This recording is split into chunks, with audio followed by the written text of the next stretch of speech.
Good morning. It's open, right?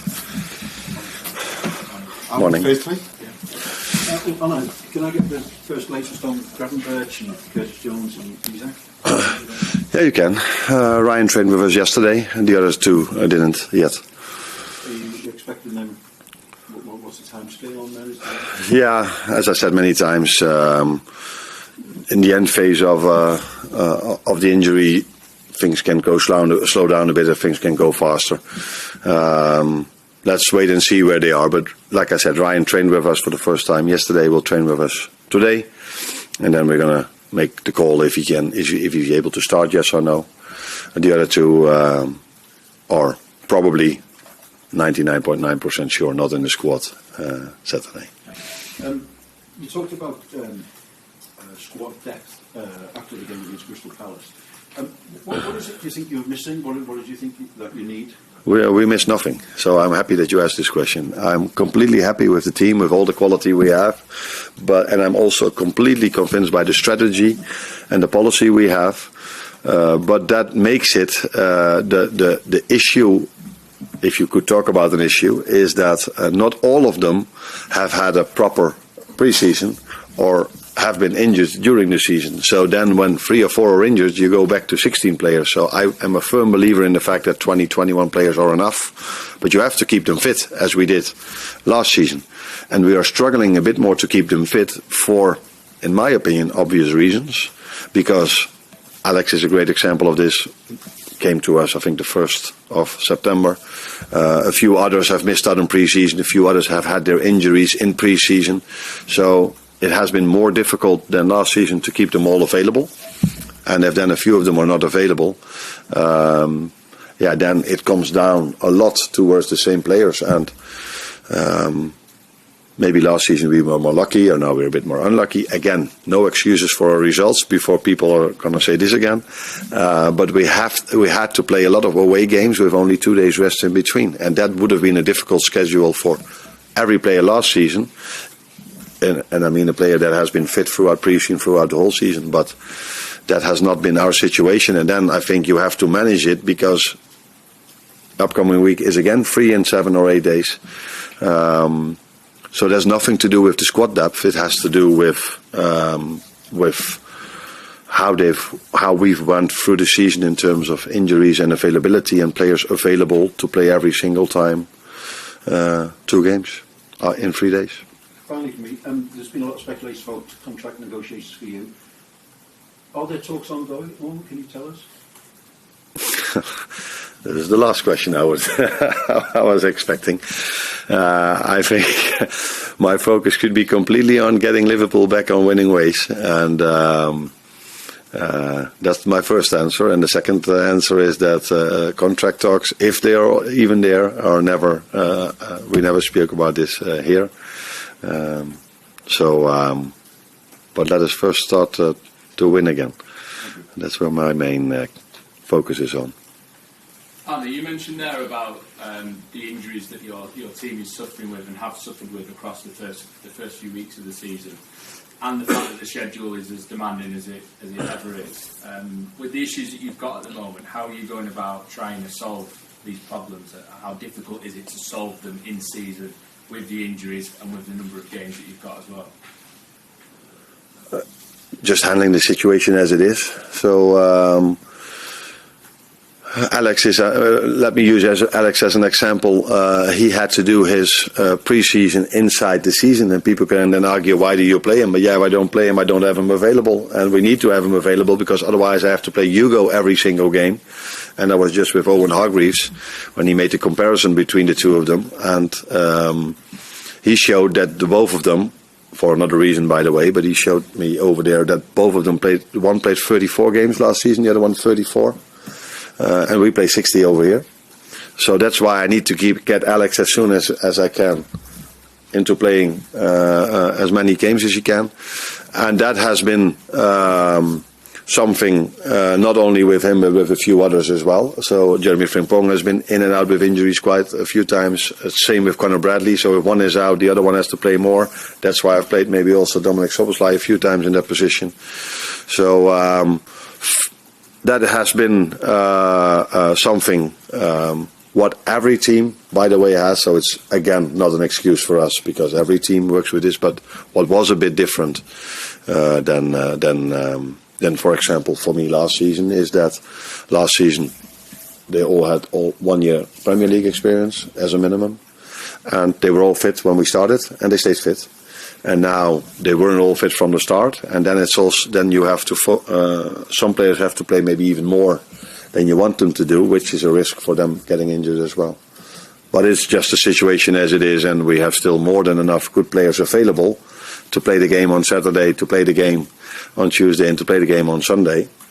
But I have to take care of a few of them, and that's why I made the decision not to play 7 or 8 players 2 days ago. When you look at the run of results you've had, I know you've never had a run like this in your career before.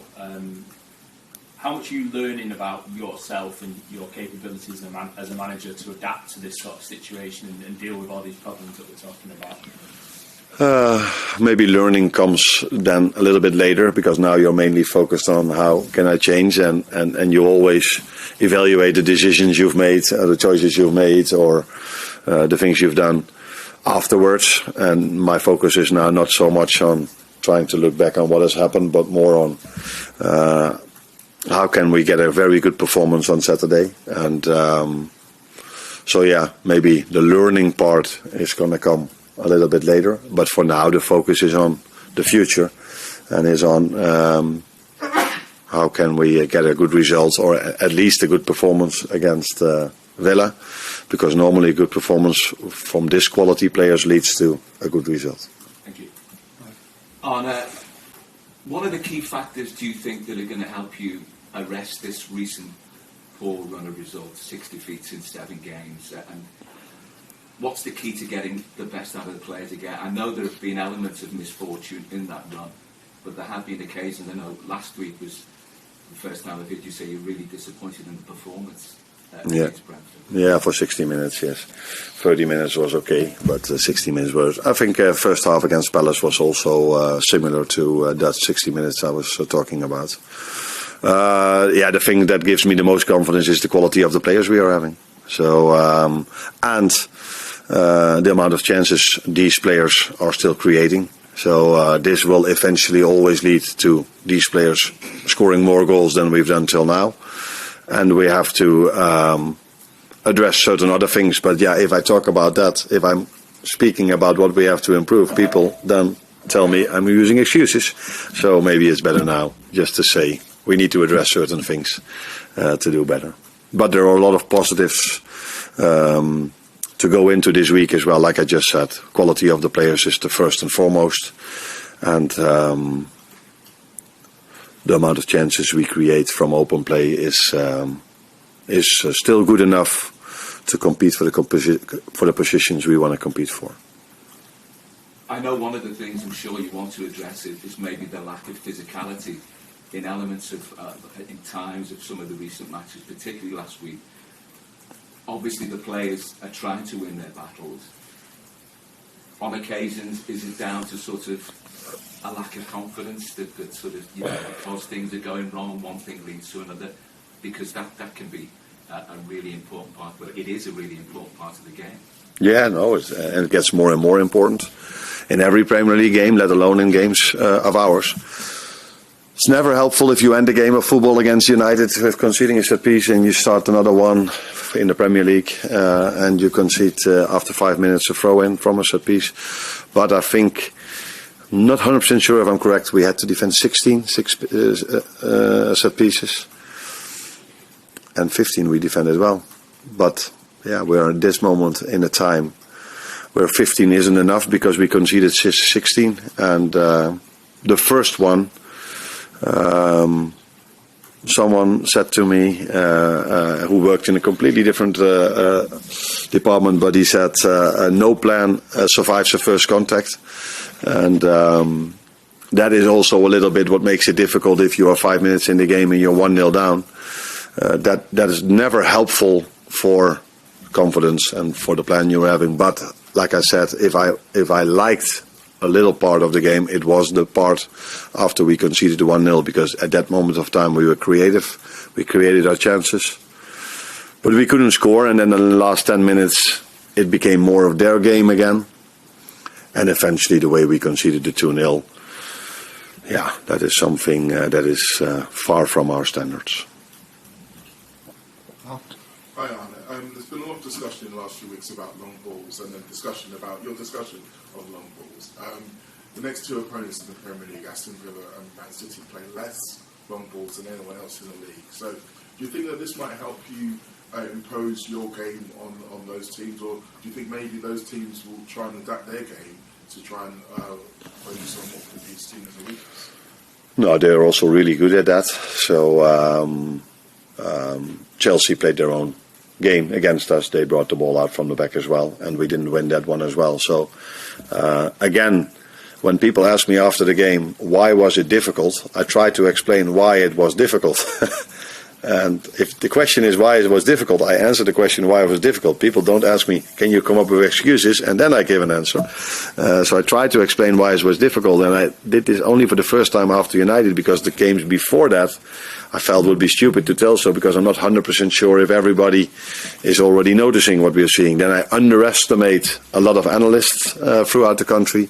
But if it happens after the 10th game and 9 of them were so much focus on long balls, then I think it's fair to say for me, if you ask me the question, why is it difficult, to say this without opening the eyes of upcoming opponents. These two teams we face now indeed bring the ball more out of the back, but they're also really good in it. So I think City is a high pressing team. We're really good in high pressing. But I did see Villa being able to play through that multiple times. And if I'm 100% correct, I think I am. They won the game by a set piece. Yeah. So another time, the importance of a set piece. Arne, you've not kept a clean sheet in the past 10 games. Is the case now to maybe build from the back and not put as much emphasis on the attack and maybe play Joe Gomez break back and just stick middle and go from there, or would that be going maybe short of a little bit? It does go against my beliefs, but I've won games in the past, so we're talking about City away, that went maybe against my beliefs, but it was necessary to play it over there like that in the second half. So I would be more than open to adapt in certain situations. But I don't think the story is, at least in my opinion, is that we concede chance after chance after chance, and that we are too open, or that it's actually absolutely not like this every single game. Maybe apart from Palace, because in the first half we could have been 2 or 3-0 down. And maybe the Brentford game, I think all the other games we deserved much more than we got. And we hardly conceded a chance. Even this week with the team I put out, which played for the first time together, I think they only conceded 3 big chances. Unfortunately, all 3 went in. But that's because they were big. No, they weren't chances, they were big chances. So I don't see us conceding a lot of chances, so I don't see a reason to change our playing style completely. But yeah, we need to do better in not conceding goals, that's for sure. Michael, last one. Do you look at Villa, that a very difficult start of the season as a sign of how things quite quickly can turn around? They lost, didn't win in the first 6 matches. Yeah. You're not in a good position right now, but Villa is quite positive. So is that a sign that they can turn that quite quickly, can't they? It's also a sign that it's better to do it the way they did it than the way we did it. So if you don't win in the beginning, people are like, oh, maybe they don't have the same team as last season or whatever, and then they start to win, and then everything is very positive again. We're with us. I think it's exactly the opposite. So, but we're both on the same points, and apart from Arsenal, I think many teams are in and around the same points. So again, it tells you also how hard the Premier League is, and yeah, they've done very well in the last 5, 6, 7 or 8 games. And that didn't came as a surprise, because even in the games they've lost before, you could already see the signs that they are a very good team and their playing style is really good. And normally, although with us the run is already quite long, you don't every time lose a game of football where you create more chances than the other team. But they decided not to make a habit out of that. And let's hope we decide not to make a habit out of having more chances than the opponent, but not win it.